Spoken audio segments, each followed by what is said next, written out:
Infrastructure दिया जा रहा है। डबल इंजन की सरकार के स्तर पर कोई कमी नहीं। युवाओं को इस अवसर का लाभ लेना चाहिए और याद रखना, खेल और खेलकूद की गतिविधियों से जितना हमारा युवा जुड़ेगा उतना ही नशा से दूर रहेगा। याद रखना, दो प्रकार का नशा वर्तमान में पूरी युवा पीढ़ी के जीवन के साथ खिलवाड़ कर रहा है। एक नशा वह है जो ड्रग आदि नशीली पदार्थों के कारण पैदा हुआ है। नशा माफिया युवा पीढ़ी को निगल करके भारत को खोखला बनाना चाहता है। हमें उसके खिलाफ लड़ाई लड़ने के लिए तैयार होना पड़ेगा। हर एक जागरूक नागरिक को, हर राष्ट्रभक्त को इसके खिलाफ लड़ाई लड़ने के लिए तैयारी करनी चाहिए। और दूसरा, स्मार्टफोन का नशा। स्मार्टफोन का नशा, जितना समय आप स्मार्टफोन पर खर्च करते हैं उसमें से 90% फिजूल का है।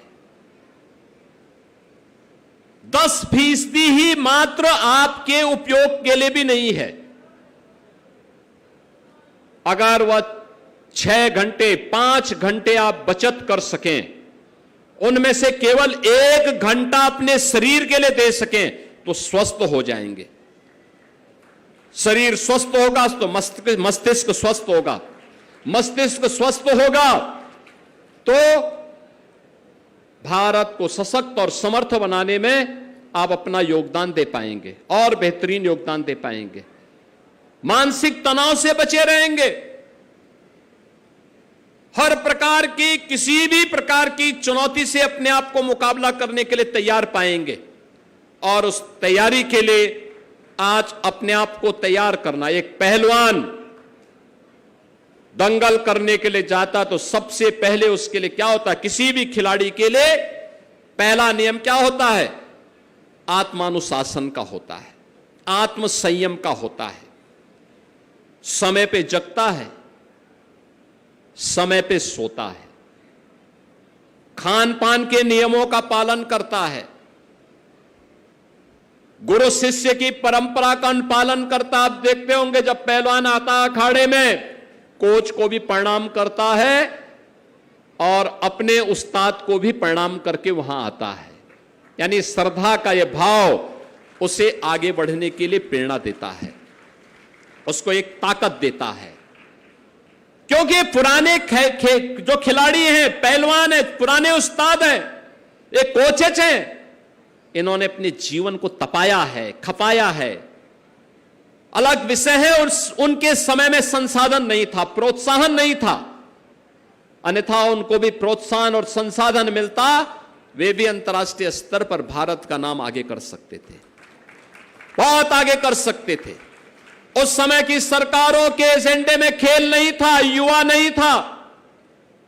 आज जो लोग युवा युवा करके चिल्ला रहे हैं, युवा इनके एजेंडे में कभी नहीं था। ये केवल आपका दुरुपयोग करना चाहते हैं। आपके हितों के लिए जब इनको अवसर मिला था सत्ता में रहने का, तब भी इन्होंने आपके हितों के लिए कुछ नहीं किया, कुछ भी नहीं किया। तब सब कुछ माफिया की गिरफ्त में डाल दिया, माफियाओं के हवाले कर दिया। और युवा शक्ति का सबसे बड़ा दुश्मन है माफिया प्रवृत्ति। सबसे बड़ा दुश्मन है युवा शक्ति की माफिया प्रवृत्ति। वह शिक्षा माफिया हो, खेल माफिया हो, या फिर पेशेवर माफिया, ड्रग माफिया हो, या किसी भी फील्ड का माफिया। अगर वह माफिया प्रवृत्ति बढ़ेगी तो युवा शक्ति की सबसे ज्यादा क्षति पहुंचेगी। और अपने उस युवा शक्ति को इससे बचाने के लिए आवश्यक है एक सकारात्मक सोच के साथ खेल और खेल संस्कृति को आगे बढ़ाने के लिए प्रधानमंत्री मोदी जी के नेतृत्व में डबल इंजन सरकार के द्वारा जो प्रयास प्रारंभ किए गए हैं, उस प्रयास को एक सार्थकता प्रदान की जाए। और मैं तो देखता हूं हमारा जो पहलवान होता है वह सात्विक भी होता है और बजरंग बली का उपासक भी होता है। बल बुद्धि विद्या देहु मोहि हरेहो कलेश विकार, यानी सभी प्रकार के कलेश को दूर करने वाले, बल बुद्धि और वैभव देने वाले बजरंग बली की उपासना करता है।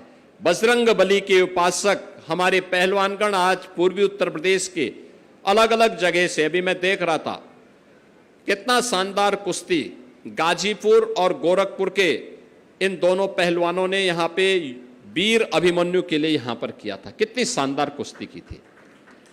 दोनों वास्तव में बहुत अच्छी फिट जोड़ी थी और शानदार थी। मैं खेल मंत्री से और केंद्रीय मंत्री कमलेश पासवान जी से भी कह रहा था कि देखो बहुत अच्छी जोड़ी और बहुत अच्छे ढंग से काम कर रहे हैं दोनों पहलवान, और मेहनत करेंगे, अंतर्राष्ट्रीय स्तर पर नाम कमाएंगे, देश का नाम कमाएंगे। गाजीपुर में खेल की संस्कृति को वहां पे बहुत अच्छे ढंग से लोगों ने वहां विकसित की है।